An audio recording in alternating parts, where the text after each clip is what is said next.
Dans cette vidéo, on va voir ensemble comment est-ce que vous pouvez gérer toute la partie tâches récurrentes sur Notion.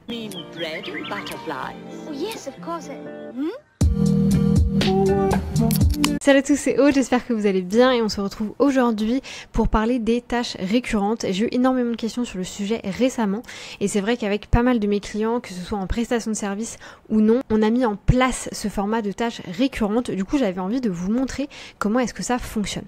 On va faire un test hyper simple, on va venir le faire chez moi en réalité sur ma to-do list. La manière dont il faut le voir, c'est que pour moi, il y a différents types de tâches récurrentes. On va avoir des tâches qu'on va venir faire toutes les semaines.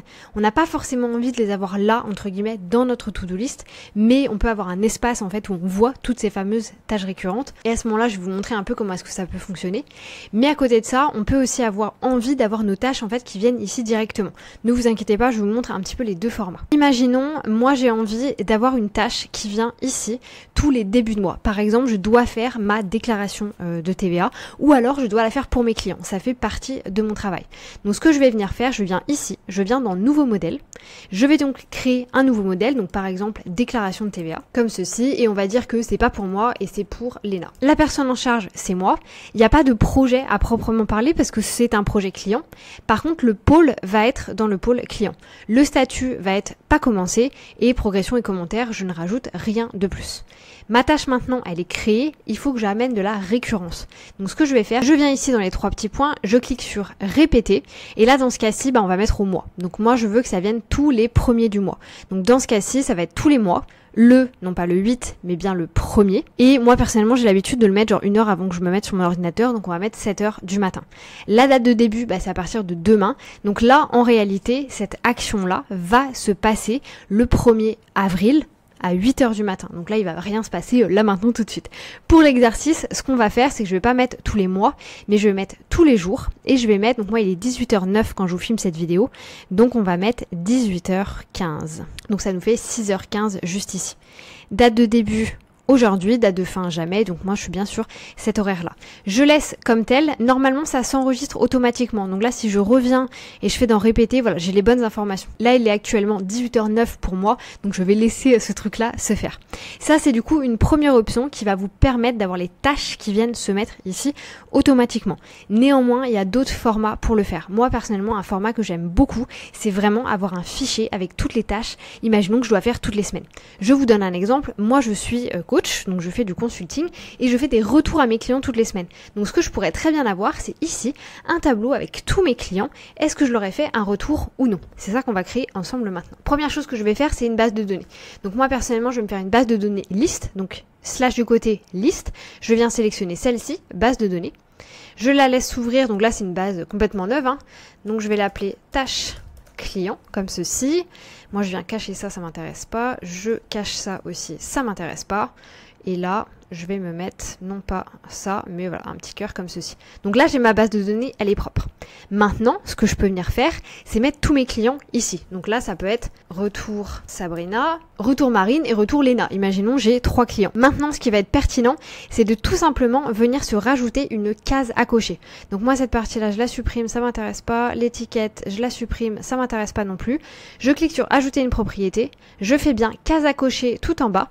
Et celle-ci, je l'appelle fait. C'est fait ou c'est pas fait. Maintenant, je vais l'afficher ici. Donc, je vais dans les 3 petits points juste ici. Propriété. Je clique sur le petit œil pour l'afficher. Vous voyez, elle s'est mise juste ici. Moi, j'aime pas quand c'est là. Donc, hop, je viens la mettre devant, juste là. Et maintenant, je peux valider. Ok, je suis arrivée à la fin de ma semaine, j'ai fait tous mes retours clients. Par contre, j'ai pas envie, parce que là il y en a 3, c'est assez facile, je pourrais venir ici et décocher, mais moi j'ai pas du tout envie de faire ça, j'ai envie d'avoir un bouton pour faire ma mise à jour. Donc je vais faire slash du côté, je tape BOUT comme vous voulez pour avoir le bouton juste ici, et maintenant je vais faire mon bouton. Donc là, je vais mettre mise à jour, pour mettre à jour entre guillemets la base de données. Je vais dans nouvelle action juste ici, je vais cliquer sur modifier les pages. On me propose de choisir une base de données. Moi, je choisis celle que je viens de créer, donc tâche client juste ici. Je décide de modifier une propriété. La propriété fait. Et moi, ce que je veux avoir, c'est que tout soit en non coché. Et c'est bien sur l'ensemble des pages comme ceci. Et là, je viens cliquer sur terminé. Maintenant, si à la fin de ma semaine, j'ai tout coché, j'ai envie de mettre à jour, eh bien, je viens cliquer sur mise à jour et automatiquement, tout va se décocher. Donc ça, personnellement, je trouve aussi que c'est un super bon moyen de pouvoir mettre cette partie-là à jour. C'est beaucoup plus facile d'avoir ce genre de format-là. Donc si vous avez des choses qui viennent vraiment toutes les semaines, mettez-les ici. Mais si là déjà vous avez trop de choses et vous avez envie en fait d'avoir un espace plus dédié à vos clients à côté, n'hésitez surtout pas à le faire de cette manière. Et d'ailleurs, moi si je devais bien le faire entre guillemets, je pourrais faire affaires cette semaine, je pourrais faire une duplication comme ceci, me mettre ici, affaires cette semaine pour les clients.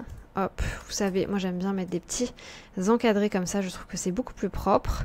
Je viens mettre mon bouton de mise à jour, je viens mettre ma base de données et maintenant j'ai vraiment mon espace pour moi finalement et mon espace ici pour mes clients.